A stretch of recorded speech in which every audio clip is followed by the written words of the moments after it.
Passionnés et créateurs, bonjour à vous. On se retrouve aujourd'hui pour ce qui je pense va être la dernière vidéo des bases de Canva Workspace.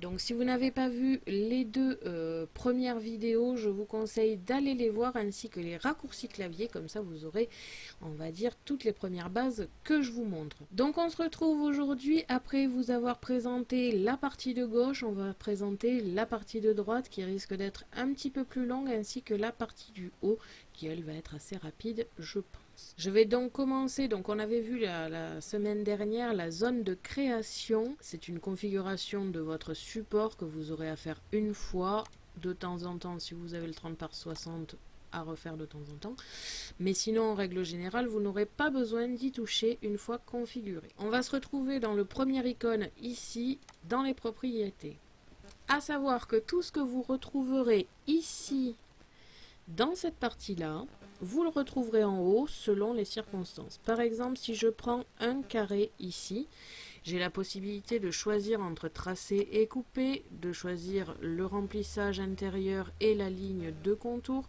de choisir la largeur ainsi que le type de pointillé. Et tout ça, comme vous pouvez le voir, on se le retrouve ici en haut aussi, donc tracer, couper. Vous avez aussi la possibilité de choisir la couleur, la taille du point et enfin le type de motif de la ligne, c'est-à-dire les pointillés tout simplement. Donc pour être sincère avec vous, au niveau des pointillés, le premier je m'en sers pour couper, le second je m'en sers pour faire des bonds à déchirer, le troisième je m'en sers tout simplement à faire les tracés de pliage.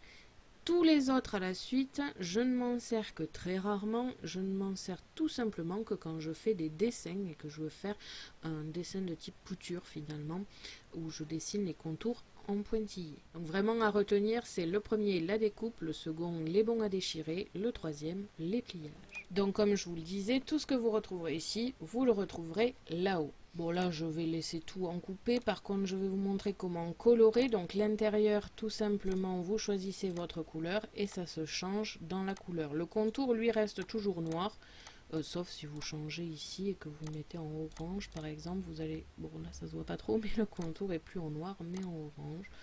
Personnellement je change que très rarement, c'est surtout l'intérieur pour voir quand je divise. Par exemple si je prends mon mot ici, donc là je vais rapidement parce que je vous présenterai après, que je réalise un divisé, donc avec mon mot ici, quand je vais colorer, ça me colore que ce qui va concerner ma carte finalement, ça me permet de temps en temps de voir où j'en suis tout simplement. Donc là je reviens en arrière avec le raccourci clavier CTRL Z comme on l'avait appris la dernière fois. Donc là je reviens en transparent comme ici. Donc là, comme je vous le disais, vous avez la possibilité de changer le type de tracé ou de couper, de choisir la couleur, le point qui s'élargit ou non. Alors, pour être sincère avec vous, je n'ai jamais essayé de, par exemple, dessiner et de voir si quand je mets un tracé plus large, il me dessine l'intérieur.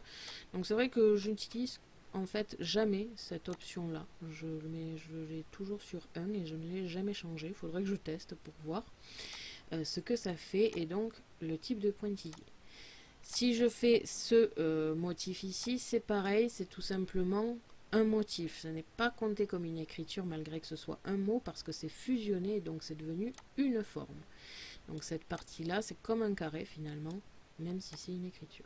Par contre, celle-ci, comme vous vous en souvenez, la dernière fois, j'ai écrit bonjour. Bon, là, je l'ai raccourci en bon. Et là, vous avez d'autres options qui s'offrent à vous, comme la police d'écriture, le style d'écriture, ainsi que l'espacement des caractères. Et comme je vous l'ai dit tout à l'heure, tout ce que vous retrouverez ici, vous le retrouverez là. Donc, vous pouvez tout simplement changer le type d'écriture ici, par exemple. Le style d'écriture, donc si vous le voulez en italique ou en gras italique, bref, ça c'est vraiment comme vous le désirez. Pour être sincère avec vous, je n'utilise jamais cette fonction car je télécharge les écritures sur Dafont et je les utilise comme elles me plaisent finalement. Et enfin, vous avez ici l'espacement des caractères qui vont vous permettre aussi de fusionner. Donc je vais prendre une écriture un petit peu plus large pour vous montrer, voilà, comme ça. Donc l'espacement des caractères, si à la base c'est comme ceci, Si c'est pas assez serré pour faire du fusionnage, je vais tout simplement faire comme ça, les rapprocher. Ou alors si je veux les écarter encore plus pour pouvoir le mettre sur une carte. Bref, ça vous permet surtout de faire ça. Donc par exemple, si je le serre ici un maximum et que je vais ensuite fusionner, ça me permet d'enlever les lignes qui étaient entre ces formes-là, ce qui fait que quand je vais le découper, ça va me faire un mot entier collé comme Adore. Donc là, quand j'ai fusionné, c'est devenu un motif. C'est pour cela que dans les propriétés, je n'ai plus accès à la police, au style et tout ça.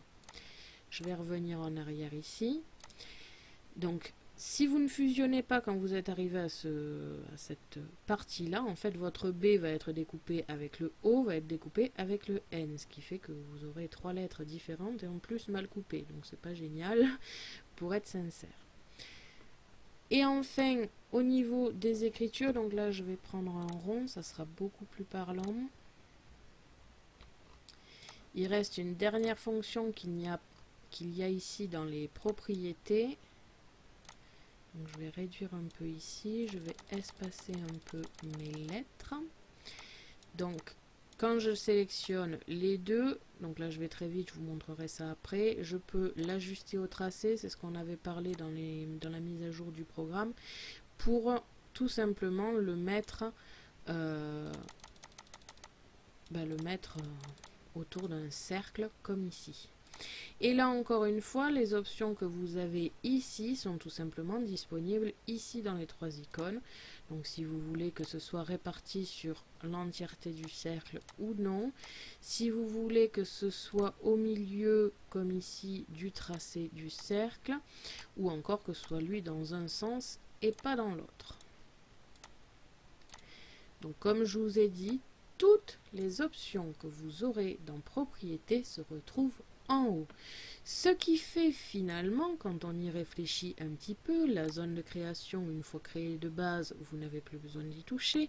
Les propriétés qui sont ici peuvent être retrouvées là-haut.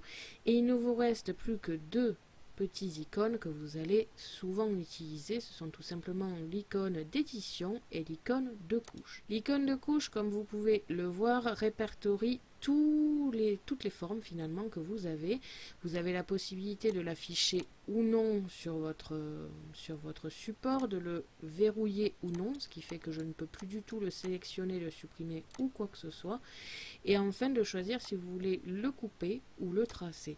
Vous avez aussi les options de dupliquer, supprimer et compagnie que vous avez quand vous faites clic droit ici. Vous l'avez aussi en clic droit directement ici.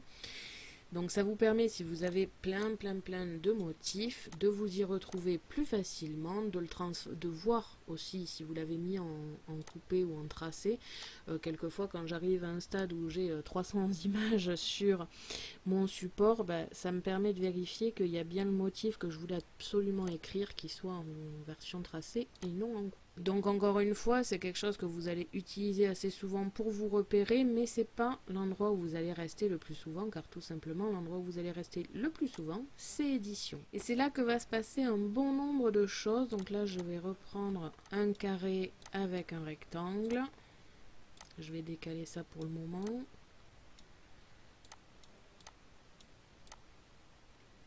Donc oui, bien évidemment, quand vous avez sélectionné votre forme, vous avez la possibilité de le tourner ici, mais je vais vous montrer de suite que c'est pas par là qu'il va falloir choisir un angle particulier, ou de l'agrandir ou non. Là encore une fois, je vais vous montrer comment on fait. Donc quand vous avez vos formes ici, vous avez plusieurs options dans édition qui vont se mettre à votre disposition. Tout simplement X et Y pour le disposer à l'endroit que vous voulez sur votre support. Pour être sincère, j'utilise toujours le clic gauche toujours appuyé et je déplace ma forme comme ça. Je n'utilise en fait jamais. Ou alors c'est vraiment quand je veux que ça se déplace d'un millimètre près. Dans ce cas là je vais utiliser X et Y. Sinon en règle générale je le bouge comme ça comme je le veux. Vous avez ensuite la largeur et la hauteur qui vont vous permettre tout simplement de régler la taille. Donc là en l'occurrence en millimètres comme je l'ai configuré dans zone de création. Et là encore une fois, ça va vous permettre de choisir une taille plus précisément que si on l'agrandit comme ceci ou comme vous pouvez le voir, je suis à 131 quoi. Donc si je veux que ça fasse 15 cm, je mets donc 150 mm et là ma forme fait 15 cm. Si je veux, parce que la plupart du temps je prends pas un rectangle, je prends un carré que je mesure après, même si j'en fais un rectangle. Donc si je veux faire une carte et que ma carte fasse 15 de hauteur mais je veux qu'elle fasse 10 de largeur, je déverrouille conserver le rapport d'aspect qui fait que ça reste toujours proportionnel et je mets mes tailles comme je le veux. Et là j'ai mon devant de carte par exemple de 10 par 15. Je vais revenir en carré. Ensuite, nous avons la possibilité de redimensionner en pourcentage. Alors pour être sincère avec vous, je n'utilise jamais les pourcentages, j'utilise les centimètres, enfin les millimètres en l'occurrence. Je trouve ça beaucoup plus précis. Maintenant, si vous utilisez souvent les pourcentages, ça vous permet de le régler ici. Nous avons donc ensuite l'angle, donc vous écrivez tout simplement l'angle. Alors là, je marque 35 parce que c'est connu, ou 90, mais vous pouvez très bien utiliser un 33 par exemple. Vous n'êtes pas du tout obligé de faire 45, 90, 180 et ainsi de suite. Non, non, pas du tout.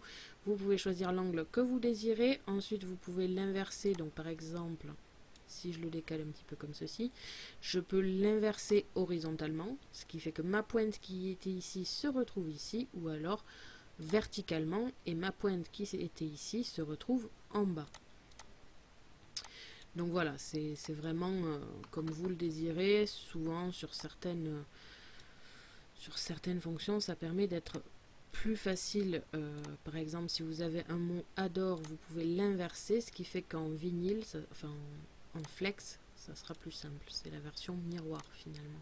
Nous avons ensuite aligné et distribuer les objets. Donc aligner les objets, ça va être disponible qu'à partir de 2 motifs. Vous ne pourrez pas le faire à partir d'un seul motif, ce qui paraît logique. Vous allez l'aligner à rien du tout. Donc avec, on va le faire le adore plus exactement, comme ici. Vous pouvez aligner à gauche ou à droite. Vous pouvez l'aligner en haut ou en bas. Bien évidemment, vous pouvez l'aligner par exemple à gauche, en haut, ou en bas à gauche, ou en bas à droite, bref. Et enfin, vous pouvez aussi le centrer verticalement et horizontalement, ce qui fait que votre mot adore se retrouve au milieu du carré. Ça aussi, encore une fois, ça va vous être très utile quand vous êtes très millimétré comme moi. Nous avons ensuite la fonction de distribuer les objets, mais ces fonctions-là, ici, seront disponibles qu'à partir de 3 motifs, alors que celle-ci est déjà beaucoup plus ouverte, qu'elle se fait à partir de 2 motifs. Donc je vais déjà vous montrer avec 3 motifs. Je vais par exemple les positionner comme ici, avec un très petit espace et un très grand espace. Sélectionner mes 3 formes et les mettre au milieu comme ceci. Et ensuite je distribue l'espace verticalement. Comme vous pouvez le voir, ici et ici, c'est exactement la même distance. Donc ça, c'est fait, on va dire, un petit peu au pif. C'est-à-dire que ça va prendre votre motif en haut et votre motif en bas. Et ensuite, vous allez tout simplement gérer l'espace entre les deux et que ce soit distribué pareil en haut qu'en bas. Mais ça va être, on va dire, un peu aléatoire. Vous pouvez exactement faire la même chose horizontalement en cliquant sur l'autre forme ici. Par contre, vous avez aussi la possibilité de choisir le centimètre, enfin le millimètre près auquel vous allez séparer vos formes. Donc par exemple, je veux que ce soit à 2 cm de chaque forme, et là, comme vous pouvez le voir, ici c'est 2 cm et ici aussi. Et ainsi de suite pour vos formes. Donc ça vous permet d'espacer, on va dire par exemple sur une carte, vous voulez mettre plein de petits ronds découpés. Vous pouvez le disposer du même nombre de centimètres, ça ne sera pas gênant. Donc ça me permet de faire donc aligner, distribuer et distribuer l'espace avec un millimètre particulier. Nous avons ensuite la gestion des chevauchements qui va permettre de faire la fusion, le diviser et compagnie. Donc je vais aller très vite sur cette partie-là parce que on va dire que c'est connu et que je vous le présente un peu dans les raccourcis. Vous avez donc fusionné qui permet de fusionner mes 2 formes ici. Je vais encore utiliser souvent CTRL Z pour revenir en arrière. On a ensuite diviser qui vous permet de diviser ici vos formes, donc de découper mon premier carré avec mon rectangle, de mettre les deux formes qui étaient jointées dans un petit rectangle et enfin de découper mon rectangle avec le carré. Vous avez ensuite l'option de supprimer les chevauchements, donc ça permet de découper avec mon rectangle mon carré ici. Pourquoi mon rectangle et mon carré? Parce que tout simplement mon rectangle est au-dessus de mon carré. Si je réalise l'inverse, c'est-à-dire que j'ai pris ma forme, donc j'ai cliqué longtemps sur le clic gauche, et que je la prends et que je la mets au-dessus de mon rectangle, quand je vais faire gestion des chevauchements et que je vais faire supprimer les chevauchements, c'est mon carré finalement qui a un petit peu mangé mon rectangle. Donc ça dépend vraiment aussi de la disposition au niveau des couches de ce que vous allez faire. Et enfin, vous avez enlevé ici, tout simplement, j'ai mangé mon carré dans mon rectangle, mais mon carré a disparu. Alors, pour être sincère avec vous, je n'utilise que deux fonctions sur ces quatre, c'est fusionner et diviser. Je n'utilise jamais, mais vraiment jamais, supprimer les chevauchements ou enlever. Après, ça dépend vraiment des personnes, mais moi personnellement, quand je divise, ça fait exactement ce que je veux, c'est-à-dire que ça mange toutes mes formes et du coup, j'en fais ce que je veux. Voilà. Après, c'est selon ce que vous utilisez le plus, hein, c'est vraiment pas obligé de faire la même chose. Nous revenons ici avec le texte que je vais mettre, donc bonjour. Et alors, je prends un rond, mais c'est disponible sur toutes les formes. Cependant, le rond, c'est le plus parlant. Donc, je prends mes deux formes ici et je vais cliquer sur ajuster au tracé. Comme vous pouvez le voir, mon cercle devient bleu et mon bonjour se met autour de mon cercle. Alors je vais passer très vite encore une fois sur cette option car je vous l'ai présentée en détail dans la partie, dans la vidéo Canva Workspace mise à jour que j'ai réalisée il y a peu, qui présentait tout simplement cette nouvelle fonction qui est géniale.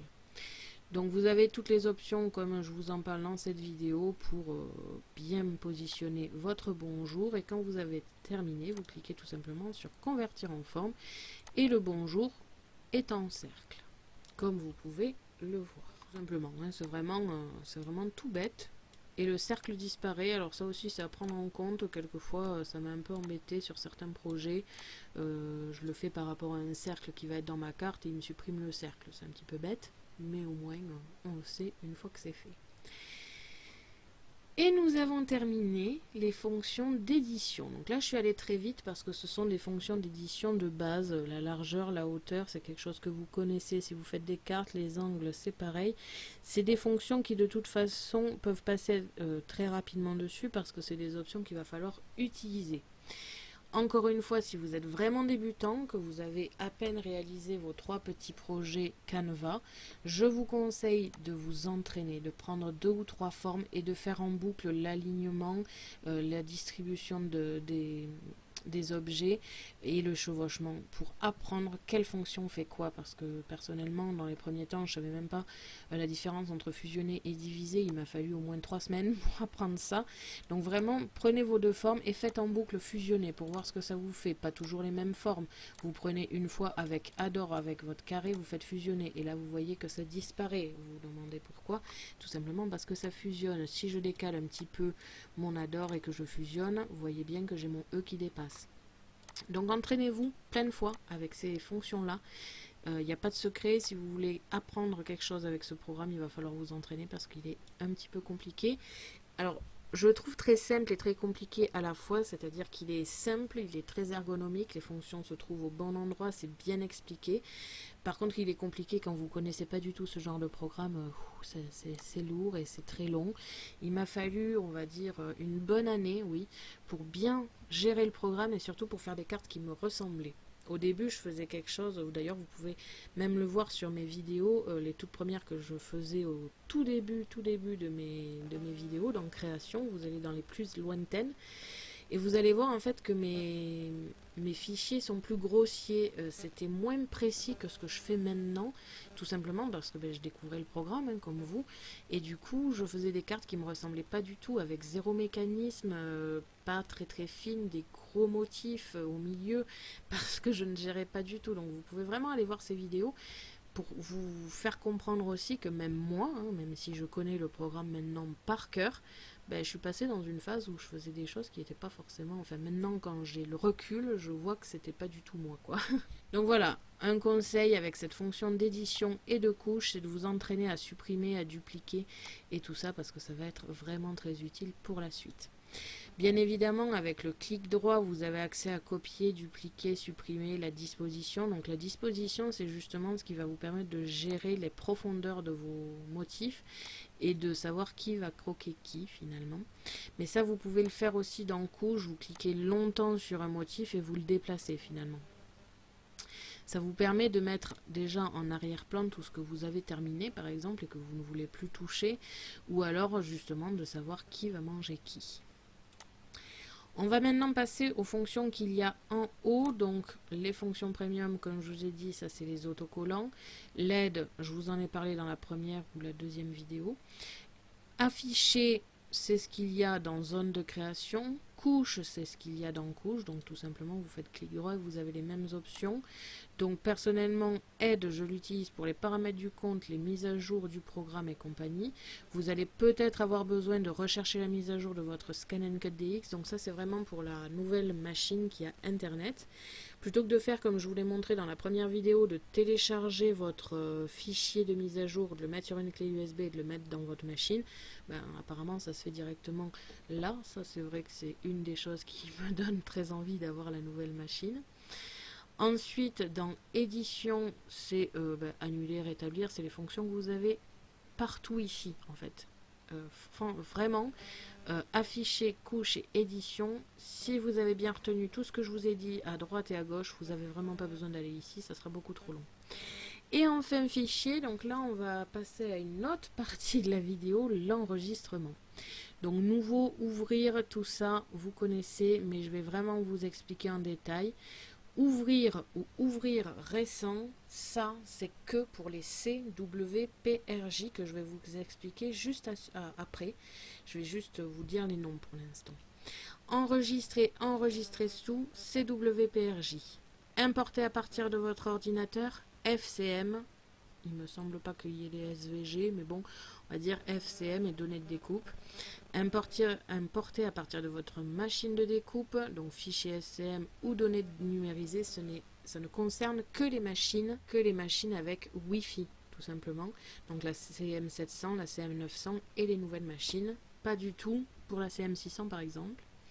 Exporter en FCM, comme le nom l'indique, ça l'exporte en FCM. Exporter le fichier en FCM via Internet, c'est pour tout ce qui concerne la CM700 et 900. Et transférer le fichier en FCM vers la Scan and Cut DX, c'est ce qui concerne les nouvelles machines, mais cette fois en mode câble USB. Oui, d'ailleurs, transférer via Internet, ça marche aussi pour les nouvelles machines. Alors, qu'est-ce que c'est le FCM et qu'est-ce que c'est le CWPRJ? Comme je vous l'ai dit dans la première ou la deuxième vidéo, le FCM, c'est comme le SVG, c'est une donnée de découpe, c'est juste que c'est plus particulièrement... c'est plus particulier à browser, carrément. Donc c'est vraiment une donnée de découpe, c'est finalement quand vous aurez terminé votre fichier, votre modèle, que vous en serez content, que vous n'aurez plus à y toucher, vous l'exportez en FCM, vous le mettez sur une clé USB et ça va sur la Scan and Cut comme je vous le dis à chaque vidéo. Bien évidemment, dans mes vidéos, je ne vous dis pas Internet parce que je ne l'ai pas personnellement. Donc le jour où j'aurai une des nouvelles machines ou autre, je vous montrerai ces fonctions-là. Mais pour l'instant, je parle toujours USB parce que personnellement, je l'ai et je ne pense pas à Internet. Donc bien évidemment, quand je vous dis exporter le fichier FCM, mettez-le sur une clé USB et on se retrouve sur la Scan and Cut, vous pouvez le faire via Internet, évidemment. Donc ça, c'est une fois que vous avez terminé votre fichier. Ensuite, vous avez enregistrer sous et ouvrir, ça concerne les CWPRJ. Donc les extensions CWPRJ de vos fichiers sont des fichiers lus que par le programme Canva Workspace. Ce n'est pas du tout lu par la Scan and Cut, donc pas besoin d'essayer de la mettre sur la Scan and Cut, ça ne marchera pas. C'est vraiment des fichiers finalement de sauvegarde. Alors ça peut vous permettre de sauvegarder pendant un projet qui est un petit peu long, si vous avez, on va dire, plusieurs jours à travailler dessus, mais que vous voulez pas passer 3 jours non-stop sur le programme, ben vous enregistrez sous en premier, et après vous enregistrez au fur et à mesure des modifications. Ouvrir récent, ben, comme vous pouvez le voir, ça me permet d'ouvrir les fichiers que j'ai enregistrés récemment en CWPRJ. Moi, ce que je fais, c'est que je fais tous mes modèles en CWPRJ. Même une fois terminés, je les enregistre en CWPRJ. Et quand j'en ai besoin de les utiliser, par exemple, je fais des fois des motifs à l'avance, comme des étiquettes que j'aurai besoin un jour, ou des cartes, par exemple, pour un anniversaire que je réalise à l'avance. Et après, je les exporte en SCM le jour où j'en ai besoin. Donc si j'ai un conseil à vous donner, c'est toujours d'enregistrer en CWPRJ, de le mettre dans un dossier prévu à cet effet, et ensuite de l'exporter en FCM, là aussi de le mettre dans un dossier prévu à cet effet, et comme ça vous arrivez à tout bien gérer. Par exemple, si je fais exporter en FCM, j'arrive sur cette page, donc sauvegarde programme et sauvegarde terminée. Donc ça me permet les sauvegardes programme d'avoir les sauvegardes que je fais au fur et à mesure en CWPRJ. Donc par exemple, si je réalise un test, alors bon là j'y ai pas accès parce que c'est CWPRJ, donc je vais le faire autrement. Je vais faire ouvrir, je vais dans sauvegarde programme, et là comme vous pouvez le voir, j'ai un petit aperçu de mes, donc comme je vous le disais dans la première vidéo où il y avait les projets Canva directement disponibles en ligne, on va dire que c'est la nouvelle version de ça. Ça permet de voir à quoi ressemble le fichier. Bien évidemment, ça ne fonctionne qu'avec les nouveaux que vous enregistrez. Donc là, comme vous pouvez le voir, si j'agrandis, on voit bien l'Iris Magic ou le panier de Pâques. Ça, c'est pour la sauvegarde programme, donc les CWPRJ. Et là, j'ai le dossier terminé avec mes fichiers terminés en FCM que je mets ensuite sur ma Scan & Cut. Voilà, j'ai pris un peu plus de temps que prévu là-dessus, mais c'est vraiment quelque chose qu'il est important de là aussi de savoir, parce que personnellement, j'ai passé, je crois, 5-6 mois sur le programme en ligne avant qu'il ne sorte la version programme. Donc la notion de FCM, je l'avais. C'était quelque chose qui était courant parce que quand on téléchargeait, ça téléchargeait directement en FCM. Donc le CWPRJ n'existait pas du tout. Donc quand je suis arrivée sur le programme et que j'ai eu exporté le fichier en FCM, ça ne m'a pas du tout étonné. J'ai été un peu plus étonnée quand j'ai fait enregistrer de redécouvrir le CWPRJ, mais après j'ai compris. Alors il faut savoir qu'il y a un gros avantage au CWPRJ par rapport au FCM. Donc là je vais effacer tout ce que je viens de faire et je vais vous montrer ça de suite. Je vais importer à partir de mon ordinateur, donc là ça va me le prendre en FCM. Je vais dans mes fichiers terminés et je vais prendre l'Iris Magic. Donc comme vous pouvez le voir déjà, c'est très long, et je vais vous expliquer pourquoi de suite. Je suis même pas sûre que le programme arrivait à le prendre en compte.